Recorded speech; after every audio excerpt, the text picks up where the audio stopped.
2020 has not really been a good year for many people, but we have seen you on TV, or at least broadcast outlets, a lot this year, seeing you on AEW a bunch and seeing you in NWA. So it's kind of been a breakout year for you so far. Am I correct about that? Yes, you are correct.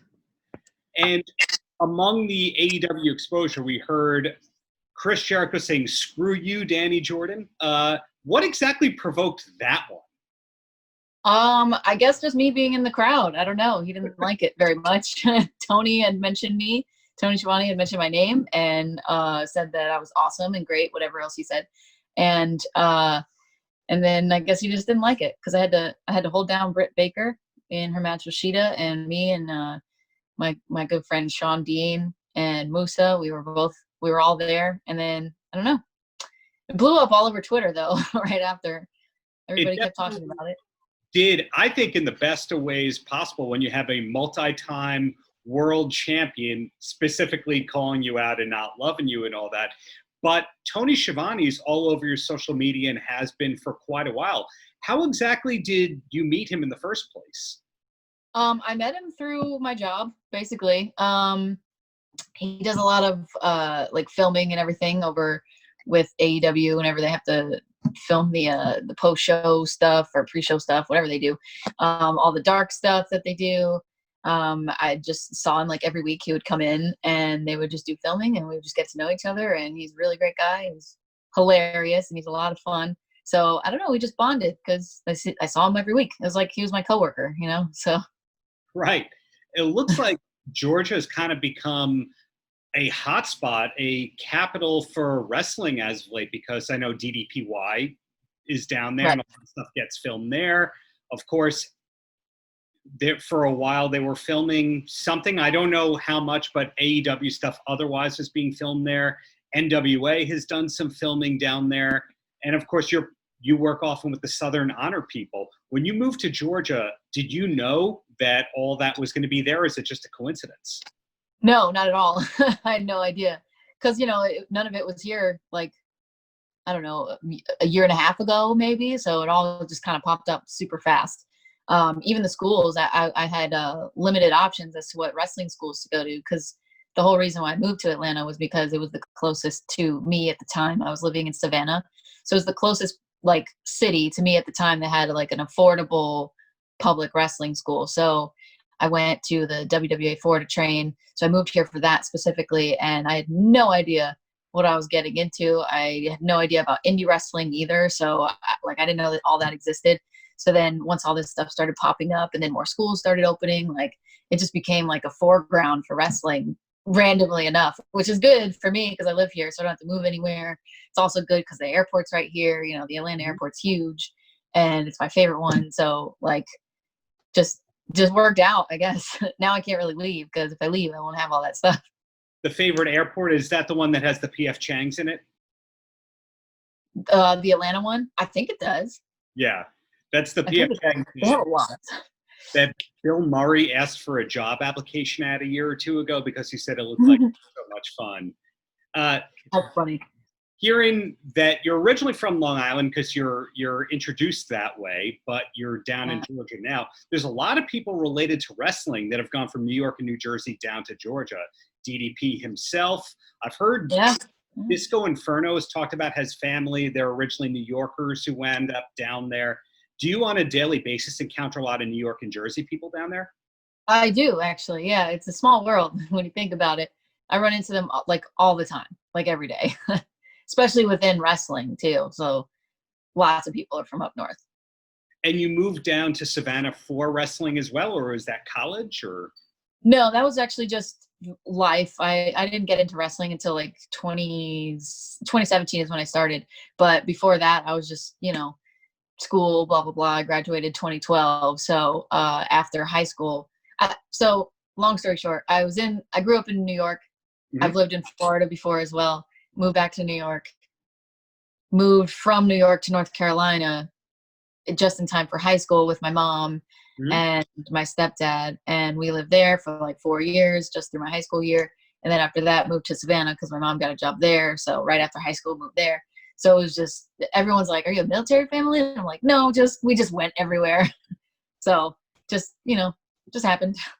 Well, your ring entrance does identify you as Long Island. If I remember correctly, was Taz calling you out on not saying where on Long Island you were from? Yes, he was, and thank you for reminding me that, because if there's ever a next time that I go back, I'm gonna make sure that they announce me from my town this time.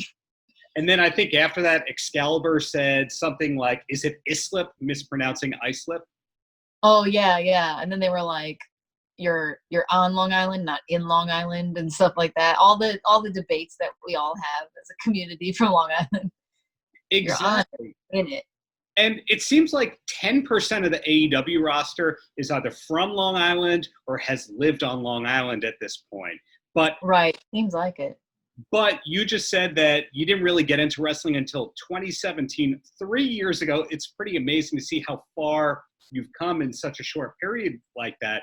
And it seems to me like, except for the people who studied at Create a Pro on Long Island, that Long Island's just a very disjointed scene, that the wrestlers don't necessarily know one another out there, or out here rather. Oh, really?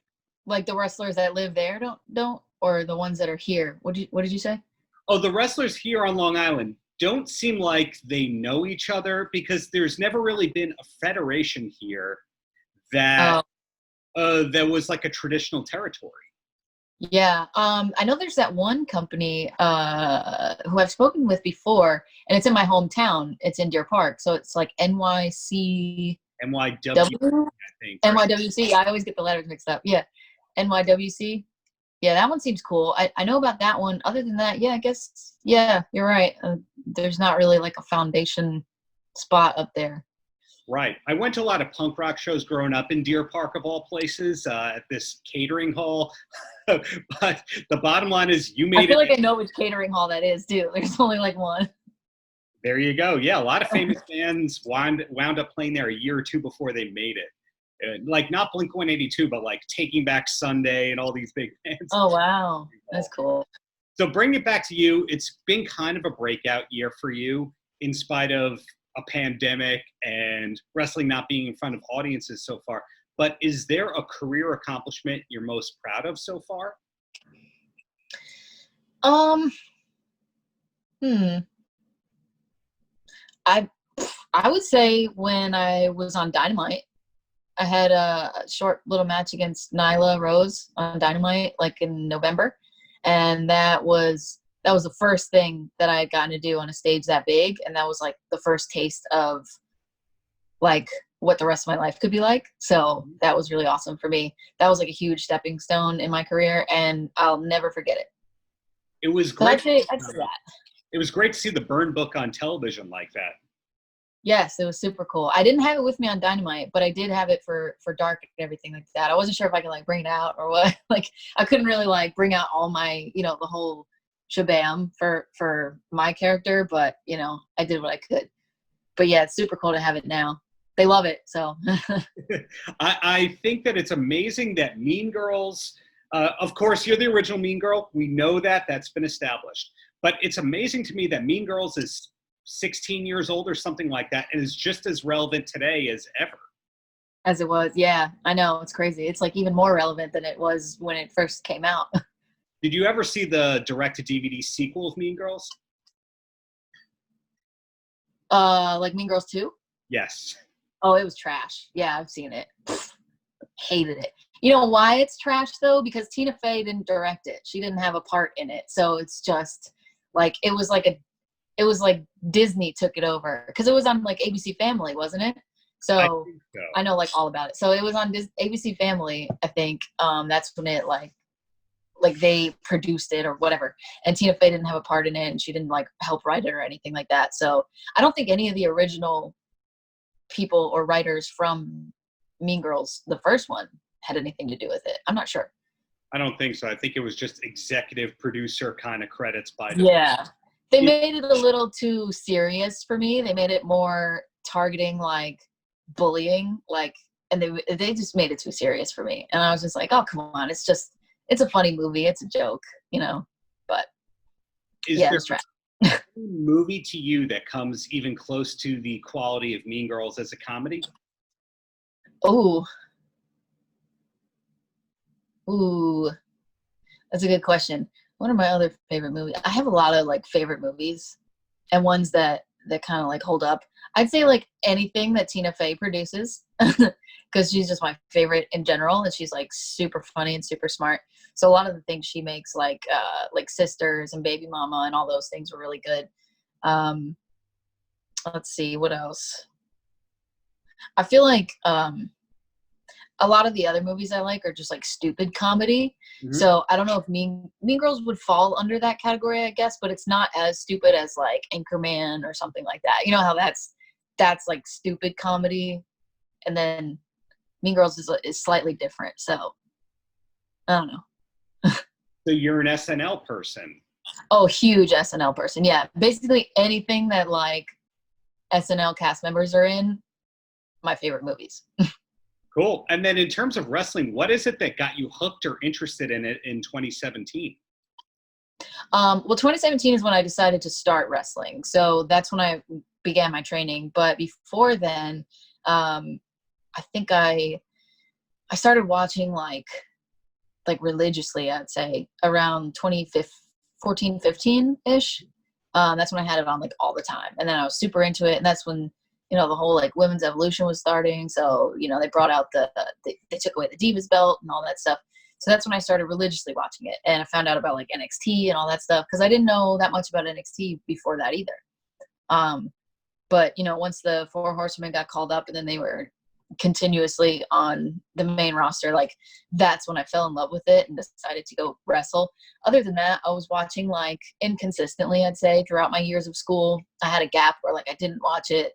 But you know, it all started when I was like a little kid and I was playing the video games with one of my best friends growing up, and we would just play the games. His big brother would come downstairs and like do wrestling moves on the couch to us and stuff like that with his older friends, and that's when I really fell in love with it. But 2017 is when I wanted to just take the leap of faith, and I was just like, F it, I got nothing else that I'm doing right now, so like why not put all my eggs in that basket? And I did it, which is funny because I never really like thought that I would go do something like that. It was just like a silly little dream to me, and it didn't seem like realistic at the time until the revolution started happening, and I was like, maybe it is realistic. Maybe I can go do that and be like these girls on my TV right now. They were really inspiring for me, so just decided to go for it. Paltrocast. So the last time we were speaking, when my power ran out, we were talking about Mean Girls 2. And while you are the original Mean Girl, you've been so nice to give me more time of your limited amount of free time here. So thank you first and foremost for that. You're welcome. I'm worthy, to say the least. So is Southern Honor your home territory? Is that the company that you primarily work with? Yeah, primarily. I'd say that that's the show that I frequent the most out of any show that I do right now. So yeah, and it's local, so it's close to me. It's easy to get to. You know, it's a really fun show, and I love like being a part of the fact that it like they didn't have a women's division or anything. They didn't have anything. They just started from scratch. But the fact that I was like the primary woman of the show was really cool for me, and really cool to just like bring other people in from out of the area, because I know that a lot of the people that live in that area, they say that like they don't really have a lot of women's wrestling out there, or just around here in general. In the Atlanta area, there's a lot of us that live here, but a lot of them don't wrestle locally that much because there's not like a lot of shows around here to do. So you know, they're mostly traveling a bunch, and so am I. So the fact that I get a show here that's as high quality as that one, and the production is that good, like it's really cool. Right. Wasn't Southern Honor where the Young Bucks and Kenny Omega and Chris Jericho and all that made appearances before AEW launched? The Bucks didn't, no, but Jericho and Omega came in and they had their little segment, which I got to be a part of, which was amazing. But yeah, that was like the biggest show of the year that year. That was the first year that they ran, and they had what do we have, like over 1,000 people or something there, which is great for a show around here. Yeah, it was really cool. There's kind of this big overlap between Southern Honor AEW, because we saw a lot of the Southern Honor talent on AEW Dark, including yourself, and DDPY. Are there other parts of the wrestling scene in Atlanta that I'm not really connecting the dots on? I know there's also the Nightmare Factory, right?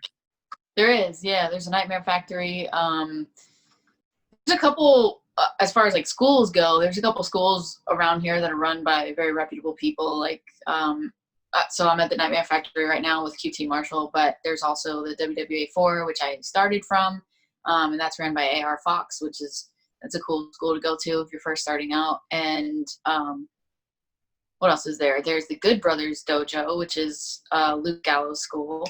That's a cool one. That's not too far from here. And then I know there's Face to Face and a couple other places. I know Face to Face was like Heath Slater's place, and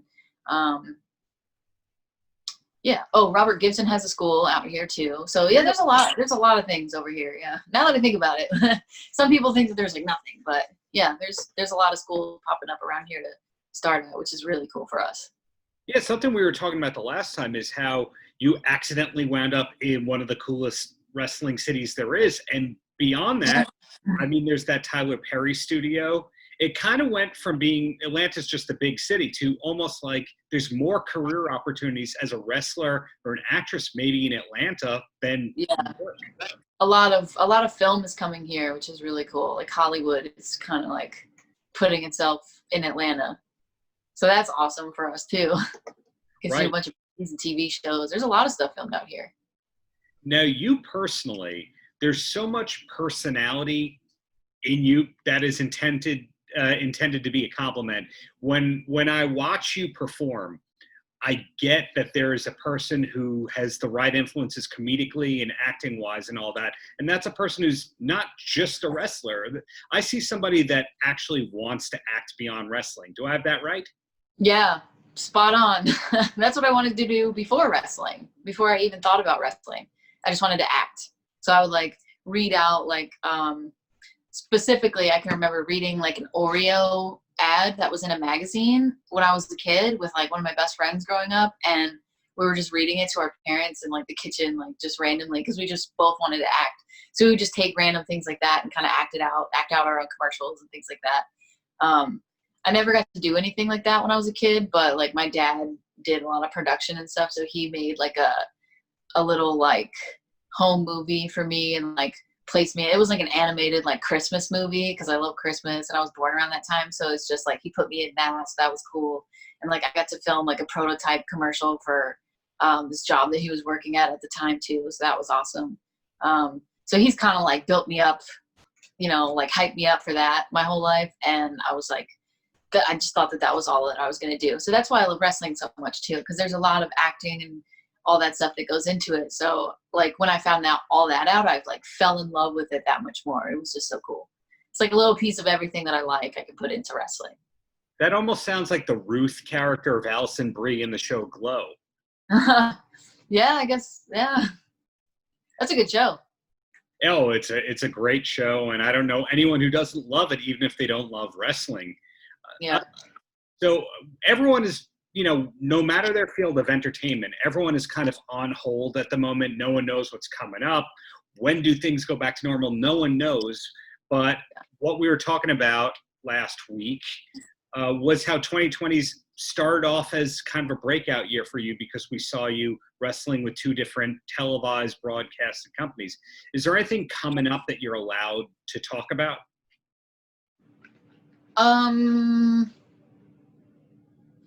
Not really. No, nothing's like set in stone, which is hard for me to like comprehend because that's like my whole life is based on like a plan. So now that I have like no plan right now, I'm just kind of going because I have no control over anything that's going on in the world. So I have nothing nothing set in stone. I don't really even know what I can talk about or what I can or whatever because like, nothing's set in stone. The one thing that is the Southern Honor is coming up in August 28th, I believe. Mm-hmm. So I have that's set in stone for now. Other than that, everything else is just kind of up in the air, and I haven't heard about anything else going on. performers that you ask, they were like, oh, well, I'm doing 2 shows in Indiana next weekend. I didn't know if that you were craving those crazy road trips and wrestling in the middle of a lake landfill kind of thing. Oof, yeah, I don't know about all that. No, I don't have any of those coming up. I mean, I just did a show like for the first time since like my first independent show that I've done since like March, since the beginning of March, I think. And that was Kickstart My Heart, and it was up in Minneapolis. So that was really cool. So that's the first time I've gotten to like travel to an indie show since March, and that was like 5 months. 5 months? Yeah. Something like that. Yeah.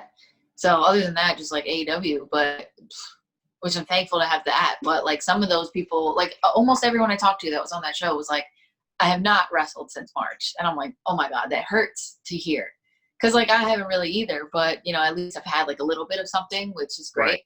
But man, we're all going crazy.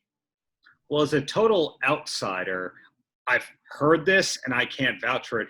Is it true that when you don't take bumps for a while and then you go back into that first match that it just really hurts more than it did in the past? Or rather than if you wrestled 20 days in a row, it would hurt less than just doing it once in a long time? Yeah, probably. I know me personally, like I don't really think about if it hurts.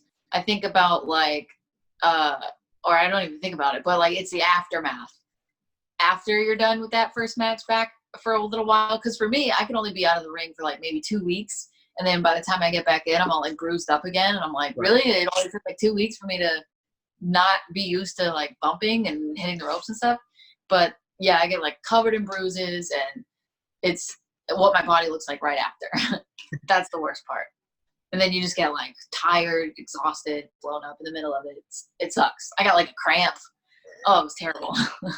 Thankfully, it's your job, your path, not mine. I wouldn't take that. Right. Yeah, but long story short, it is true. Got it. So 2 quick questions, and then you are free for me. And the first question is there anything that you wish that more people knew about Dani Jordyn besides she's on TV, she's doing great, she's the original Mean Girl? Is there anything that people just have wrong about you? Yeah, one thing is that I am not Kenzie Page. We're 2 different people. People keep comparing us and thinking that we're the same person. And it's false. It's false. She's like a little sister to me. I have known her for like my whole career though, so that's cool. One of my first matches was against her, so that was really, really cool to like kind of come up together. But yeah, we are not the same person. So thank you. And then I don't know. I guess that's pretty much it. I can juggle. I don't know. That's like a fun fact. People don't know that about me. Yeah.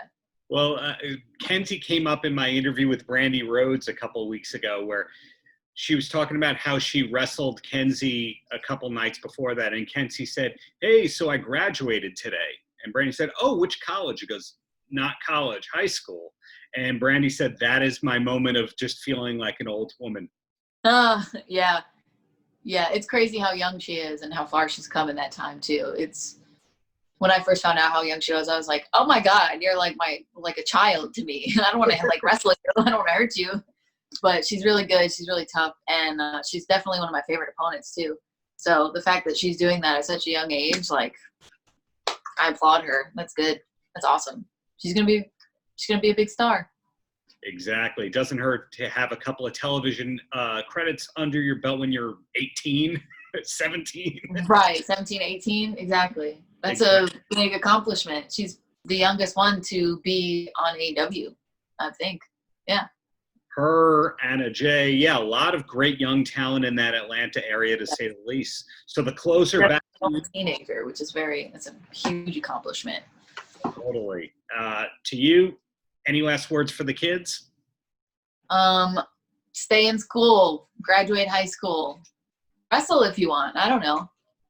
Watch Mean Girls, because a lot of kids don't know about Mean Girls. So watch that and follow me, Dani Jordyn on Twitter. I think it's just Dani Jordyn, I think now, at JORDYN.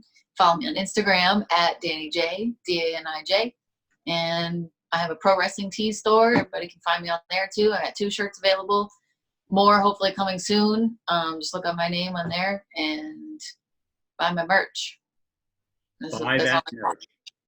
Smash that subscribe button, as the YouTubers say, and what. Yeah, I do have a YouTube too. I never really post on it, but there's like matches up there. Like, so I try to get some of my newer things and put them on there.